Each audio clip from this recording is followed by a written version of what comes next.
Today we're going to talk about a very popular hitting drill. So as I understand it, unless it's by some other name, it is called underhand tossing. So if you have not heard of it, let me set it up for you.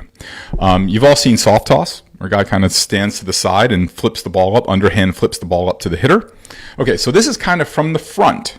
So what a coach will do is they'll turn the L screen around, so the long side, they sit behind the long side, and they'll sit on a bucket, and they'll kind of throw the ball underhand to the hitter, like about 15 feet away. So they're just kind of like flipping the ball to the hitter. And then they'll do that, and then they'll have the hitter move around a little bit, like forwards and backwards, to simulate change of speeds, which is ridiculous. And we'll talk about the ridiculousness of that in a second. Let me first say this. I'm going to be super critical of this because it's just an absolute ridiculous drill. It's a complete waste of time. And if there's coaches on here that do this drill, undoubtedly I'm going to offend some of you. I get that. We get the emails. We get your emails. We hear you loud and clear. No problem. I'm really not. What I would suggest is that if you are a coach doing this, I would suggest maybe for the next 10 minutes or so as we talk about it, you just open your mind up to that maybe there is a better way to train your hitters. And that running an efficient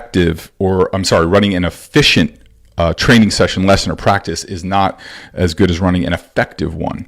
And ultimately, my responsibility is to you, the dad. I love coaches who are open-minded and want to grow.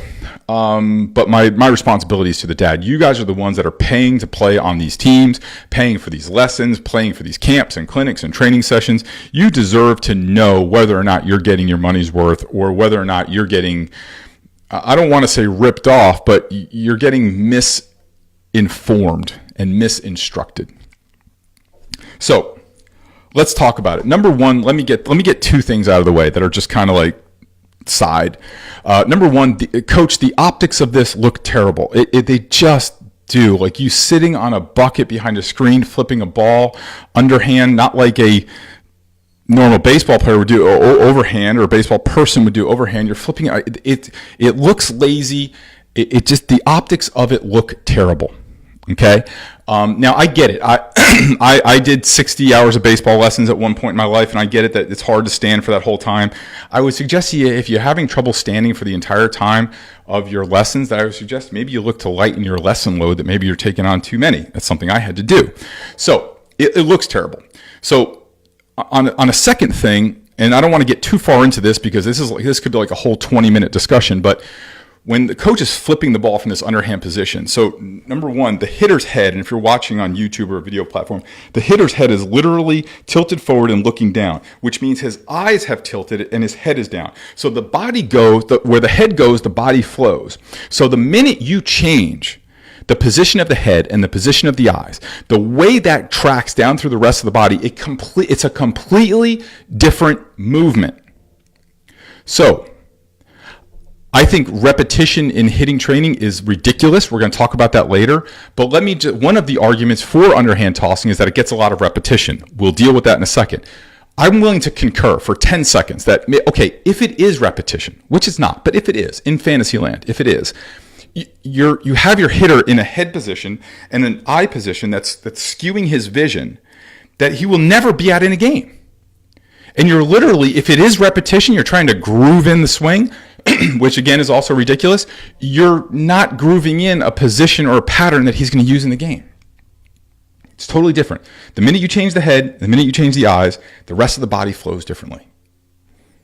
Simple as that. I'm going to push that aside. That's a longer podcast. So let's talk about the visual pickup of the ball. So we have a coach that is flipping a ball from an underhand position that's probably a release point that's a foot or so off the ground, right? And is tracking a ball coming up at the hitter.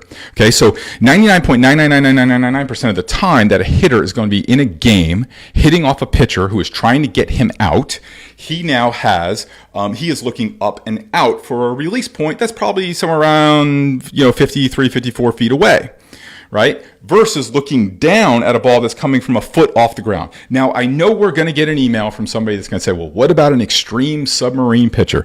Okay.